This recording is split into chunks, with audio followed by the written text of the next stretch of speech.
Hai, di video kali ini aku mau sharing tentang penjelasan contoh soal dari bukunya Pak Iman Santoso. Contoh soalnya itu ada di halaman 50 ya. Penjelasan contoh soal halaman 50 itu sebenarnya sudah sangat lengkap. Tapi pas aku coba pelajari mandiri, soal dan jawabannya itu ternyata ada beberapa typo yang bikin aku bingung. Contoh soalnya dalam bentuk trial balance atau neraca saldo, serta ada beberapa data penyesuaian yang harus kita sesuaikan terlebih dahulu sebelum menyusun laporan keuangan. Dalam siklus akuntansi berarti kita sudah berada di tahap pengikhtisaran ya. Karena ada data penyesuaian, mari kita buat jurnal penyesuaiannya.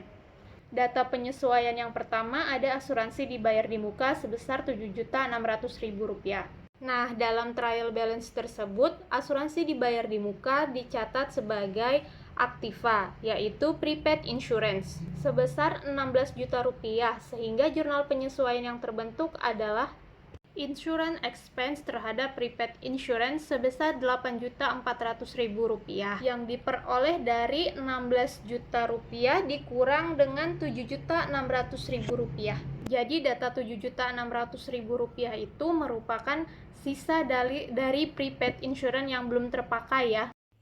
Data penyesuaian selanjutnya ada pendapatan diterima di muka atau unearned revenue atas pendapatan sewa sebesar Rp950.000.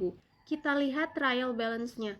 Ternyata akun yang terkait dengan pendapatan diterima di muka itu adalah rent revenue atau pendapatan sewa sebesar Rp5.100.000. Nah, di sini aku mulai bingung dengan pendekatan pencatatannya. Apakah menggunakan pendekatan neraca atau pendekatan laba rugi? Karena menurutku nama akun dan angkanya kurang pas dari trial balance hingga laporan keuangannya.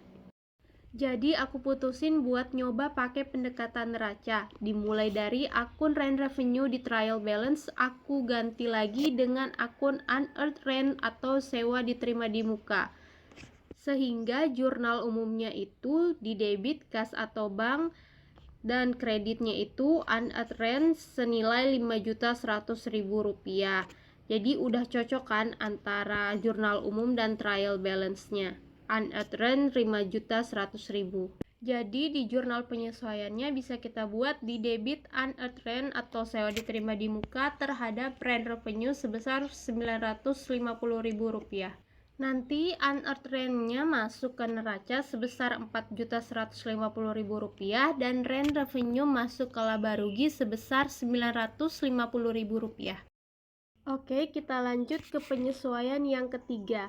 Ada biaya gaji dan upah yang masih harus dibayar. Langsung aja kita bebankan dengan jurnal debit salaries and wages expense dan kreditnya accrued salaries and wages payable sebesar Rp4.300.000. Nanti kalau sudah dibayar, jurnalnya menjadi accrued salaries and wages payable terhadap cash atau bank. Selanjutnya penyesuaian yang keempat ada biaya bunga obligasi yang masih harus dibayar sebesar 10 juta. Kita bebankan kembali dengan jurnal interest expense terhadap accrued interest payable. Kalau sudah dibayar, jurnal accrued interest payable di debit dan cash atau banknya di kredit. Penyesuaian keempat beres, kita lanjut penyesuaian yang kelima.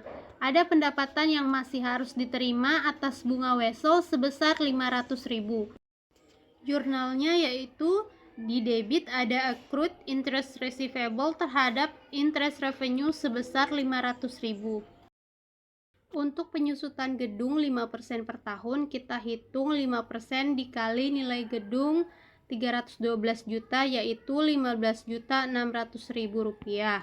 Jurnalnya biasa aja kayak gini ya. Begitupun dengan penyusutan furniture and fixture, kalikan 10% dengan nilai furniture and fixture di trial balance. Debitnya depresiasi dan kreditnya akumulasi depresiasi. Kemudian ada penyisihan piutang tak tertagih dinaikkan sebesar Rp2.200.000. Jurnalnya adalah doubtful accounts expense terhadap allowance for doubtful accounts sebesar Rp2.200.000. Sedangkan untuk pajak penghasilan yang masih harus dibayar sebesar 16 juta, kita bebankan dengan jurnal income tax expense terhadap income tax payable. di mana setelah dibayar, maka income tax payable-nya akan berada di sisi debit dan di sisi kredit ada cash atau bank. Kemudian yang terakhir ada penyesuaian untuk persediaan barang dagang. Pada sistem periodik dalam contoh soal ini, akun yang terlibat adalah akun purchases, merchandise inventory, purchases discount, dan cost of goods sold. Di trial balance, angka untuk purchases dan purchases discount telah diketahui.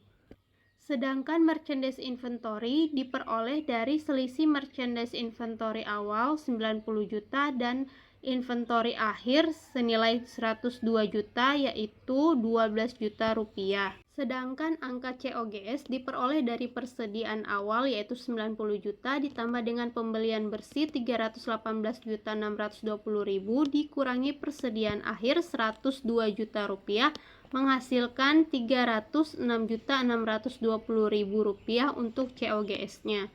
Setelah membuat jurnal penyesuaian dan diposting ke buku besar, maka selanjutnya kita membuat neraca saldo setelah penyesuaian. Masukkan semua akun baru dari jurnal penyesuaian ke neraca saldo setelah penyesuaian. Neraca saldo setelah penyesuaian beres, maka selanjutnya membuat laporan keuangan. Untuk membuat laporan keuangan, biasanya aku kelompokin dulu tuh, mana aja akun-akun yang termasuk neraca, laba rugi, dan return earning. Setelah itu, baru deh dibuat laporan keuangannya seperti ini. Setelah angka income statement diketahui, maka masukkan angka tersebut ke dalam laporan return earning, sehingga diperoleh hasil return earning sebesar 305.570.